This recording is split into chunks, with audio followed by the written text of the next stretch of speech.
사도신경 고백하겠습니다.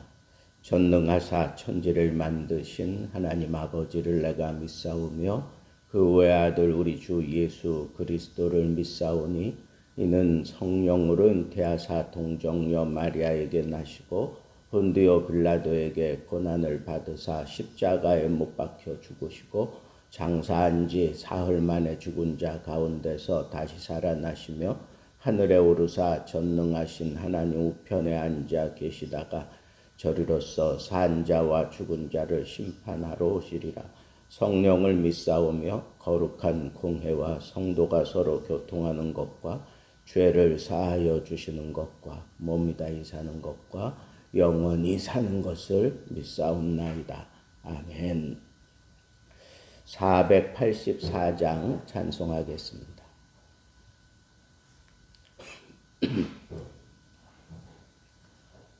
484장 내 맘에 주여 소망되소서. 내 맘에 주여 소망되소서. 주 없이 모든 일 헛되어라. 밤에나 낮에나 주님 생각 잠때나 깰 때 함께 하소서. 지혜의 주여 말씀으로서 언제나 내 안에 계십소서. 주는 내 아버지 나는 아들. 주 안에 내가 늘 함께하네. 세상의 영광 난 보여도 언제나 주님은 나의 기업. 주님만 내 맘에 계시오니 영원한 주님 참 귀하셔라. 영원한 주님 내 승리의 주.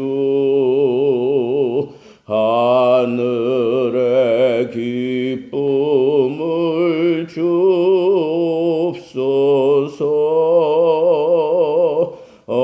어떠한 고난이 닥쳐와도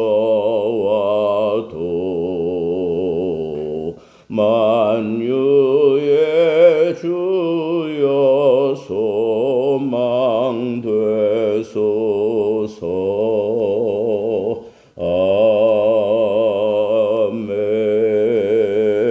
아멘. 아멘. 오늘은 7장 다니엘서 7장 말씀 보도록 하겠습니다.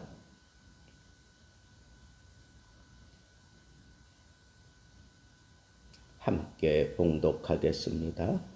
바벨론 벨사살 왕 원년에 다니엘이 그의 침상에서 꿈을 꾸며 머릿속으로 환상을 받고 그 꿈을 기록하며 그 일의 대략을 진술하니라. 다니엘이 진술하여 이르되 내가 밤에 환상을 보았는데 하늘에 네 바람이 큰 바다로 몰려 불더니 큰 짐승 넷이 바다에서 나왔는데 그 모양이 각각 다르더라.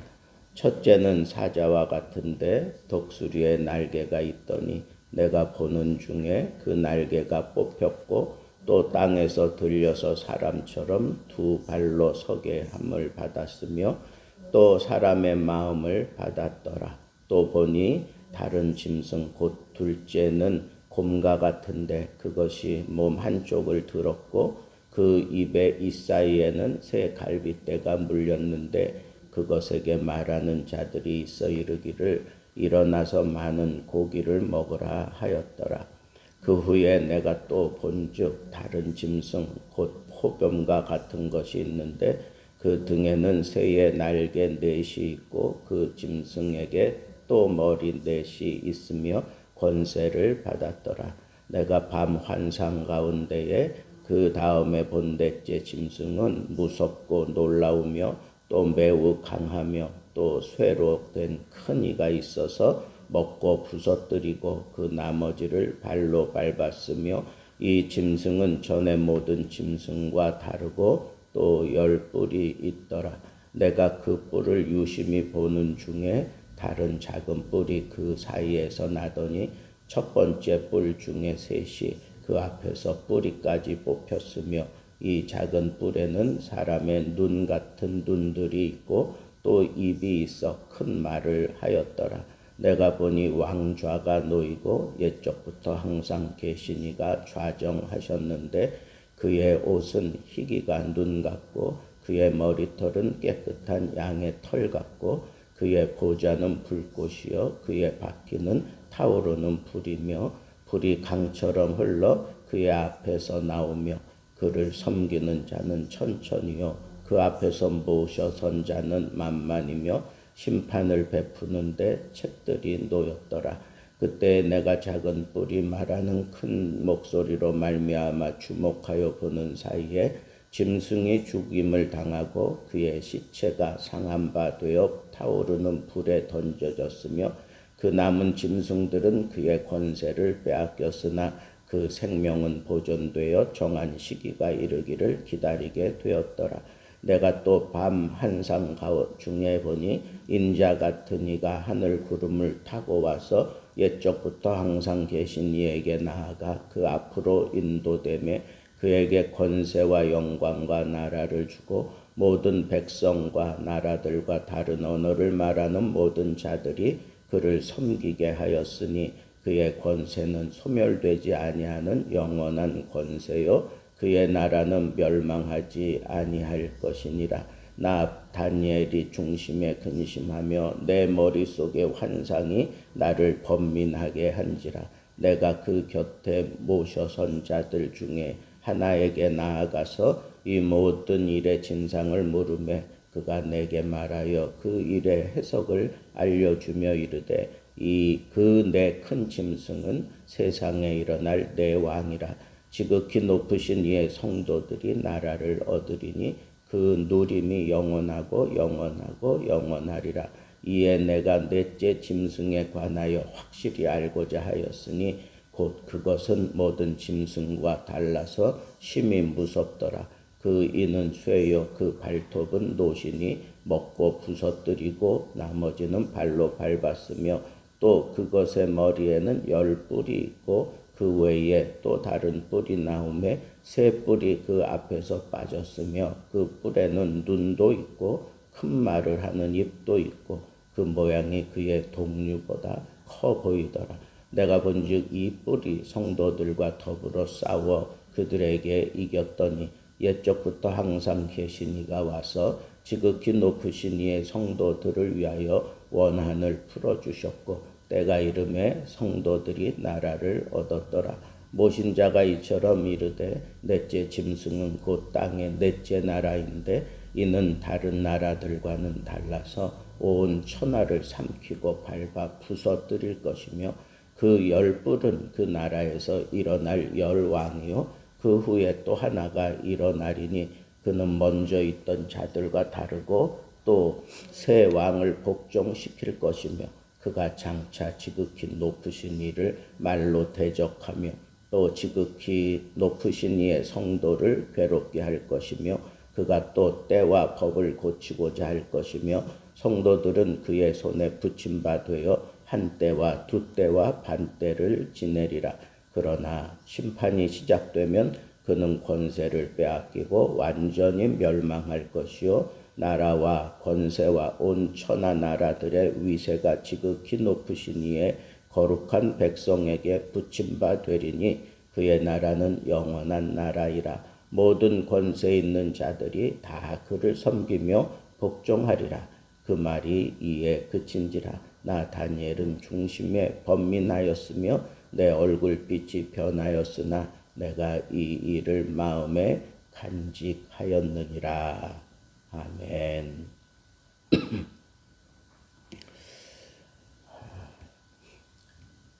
유일신 신앙으로 세상과 맞선다 하는 그런 지하에서 다니엘 7장을 주목해 보겠습니다. 시대는 이 왕들에 의해서 이렇게 바뀌고 있는 것을 보여주고 있습니다.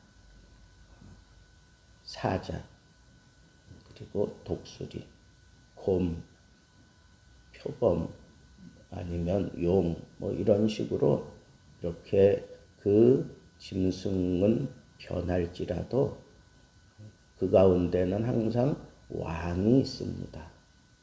심지어 마지막 시대에 이르러서는 10왕이 나타나고 그 가운데 또 한 왕이 강력하게 일어나서 세상을 아주 심각하게 이렇게 부시고 특별히 하나님을 섬기는 자들을 아주 혹독하게 다루어 가는 시대가 그렇게 세상 끝에는 나타난다라고 그렇게 환상을 보여주었습니다. 여기서 우리가 이제 깨달아야 될 것은 그 나라를 대표하는 왕들이 있고, 근데 세상 끝에 가서는 그 왕들이 10뿔은 곧 10왕이라 그랬는데 그 10왕의 시대가 덮쳐오면 그때는 하나님을 섬기는 자들은 정말 어려워질 수밖에 없어요. 왕들은 다 저마다의 통치 이념이 있습니다. 그리고 그가 다스리는 나라에는 그 나라의 풍습과 그 나라의 전통과 그 나라의 이념을 따라 움직여야만 되는 그런 시대에 우리는 살아가고 있다고 하는 사실을 우리가 생각해 볼 때 그만큼 이 믿음을 지킨다는 게 얼마나 어려운지 모릅니다. 그냥 편한 것은 그쪽에 가서는 그쪽의 믿음을 따라주는 거고 저쪽에 가서는 저쪽의 믿음을 따라주는 거죠. 그게 오늘날 이 시대가 표방하고 있는 그런 삶의 모습입니다. 종교다원주의예요. 그러니까 모든 것은 다 하나로 귀결된다. 모든 신앙도 마찬가지다. 그러면서 흐리게 만드는 게 뭐냐 하면 절대 신은 없다. 다 열성적인 신은 있고 우성적인 신은 있을지라도 절대 신은 없다.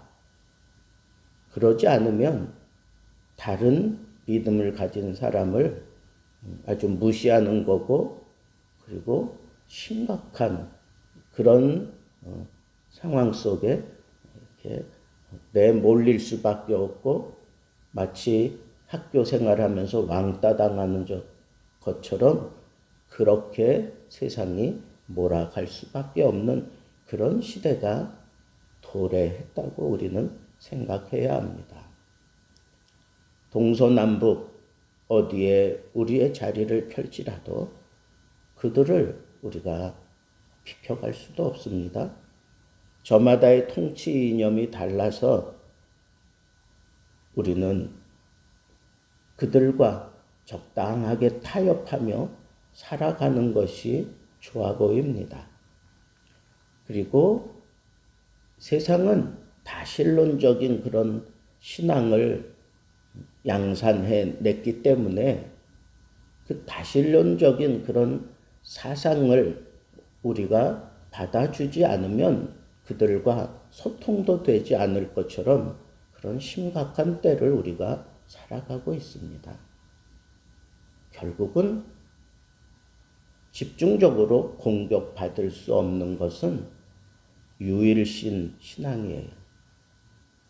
유일신 절대 신앙을 가진 자들은 세상 어디를 갈지라도 환영받지 못하는 시대에 우리가 노출되어 있습니다. 그리고 세상에 그 열왕들이 강력하게 힘을 얻으면 얻을수록 유일신 절대신앙을 가진 자들은 핍박을 당하고 환난을 당하고 삶 자체가 어려워지고 그리고 많이 죽임을 당할 수밖에 없는 그런 세상의 흐름을 우리가 주목해 봐야 합니다. 그러면 우리 어떻게 살아야 될까요? 우리가 믿는 하나님은 유일신이세요. 그 유일신을 섬기는 방법은 하나밖에 없습니다. 절대신앙이죠.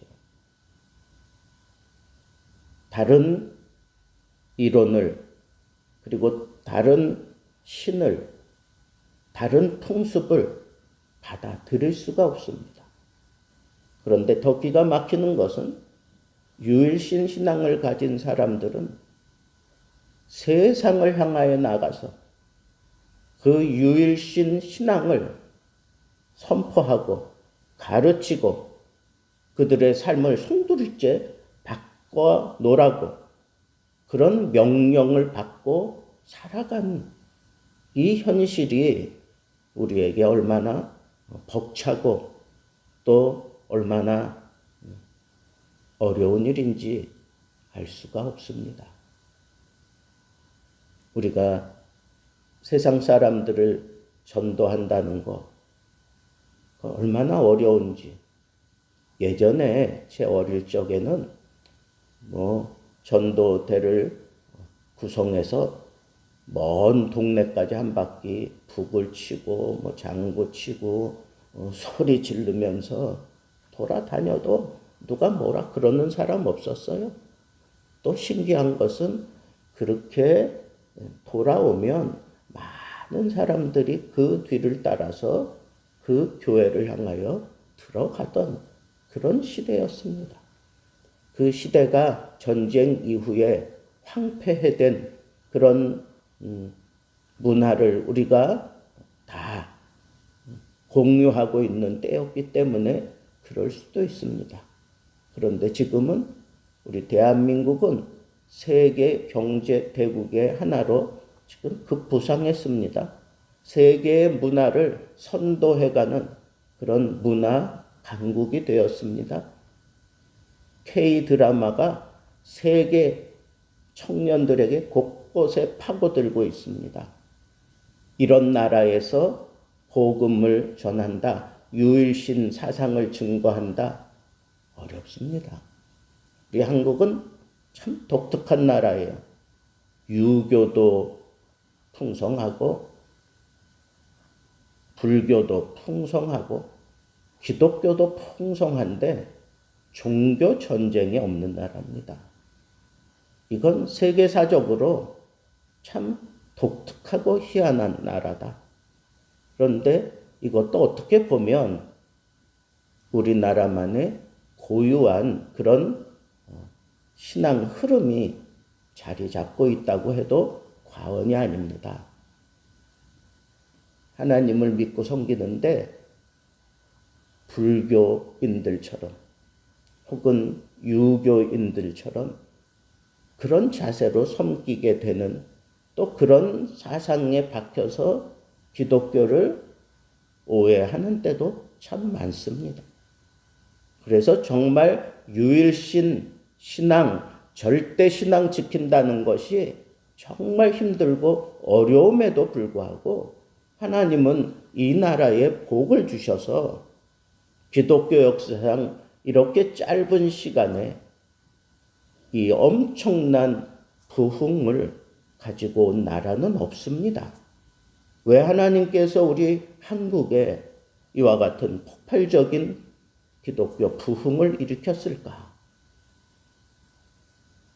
말세 치마를 살아가면서 하나님의 영원한 나라가 이제 이루어질 때가 가까워 옴을 볼 때 우리는 스스로 자각하고 유일신 절대신앙을 끝까지 지켜내면서 라도 점점 여러 가지 많은 환경들이 우리를 조여올 때 오히려 더 세계로 나가서 이 유일신 신앙을 전파하고 또 내 삶 속에서 그 신앙을 지키려고 발버둥치는 영적인 순결함이 필요하고 그리고 강한 그런 모습으로 세상과 맞서서 싸우는 그 힘의 공급은 바로 유일신 신앙 가지고 있는 그곳에 하나님이 하늘의 은사와 은혜와 성령의 나타남과 그리고 많은 이적을 하나님께서 베푸시며 지켜주신다 하는 이 사실을 우리가 마음에 명심하고 끝까지 우리는 유일신 절대신앙 지키며 하나님의 뜻을 이루어 드릴 수 있는 이 시대가 필요로 하는 우리 주님의 귀한 사자, 우리 주님이 귀히 들어 사용하는 그런 일꾼, 메신저가 되어서 이 유일신 신앙 멋지게 이 시대에 이루어 하나님을 영화롭게 하는 복된 그런 믿음의 사람들 되기를 우리 주님의 이름으로 축복합니다. 기도하겠습니다. 하나님, 세상이 아무리 힘들고 어려울지라도 우리는 끝까지 오직 하나님 한 분만 절대 믿음을 가지고 이 믿음을 지켜갈 때에 이 세상에 우리가 맞서서 당당하게 승리하는 삶을 살 수 있다고 하는 역설적인 신앙을 가지고 우리 주어진 삶을 하나님 앞에 멋지게 풀어갈 수 있는 지혜로운 이 말세에 꼭 필요한 하나님의 믿음의 일꾼들 다 되게 해 주옵소서. 살아계신 예수님 이름으로 기도하옵나이다. 아멘.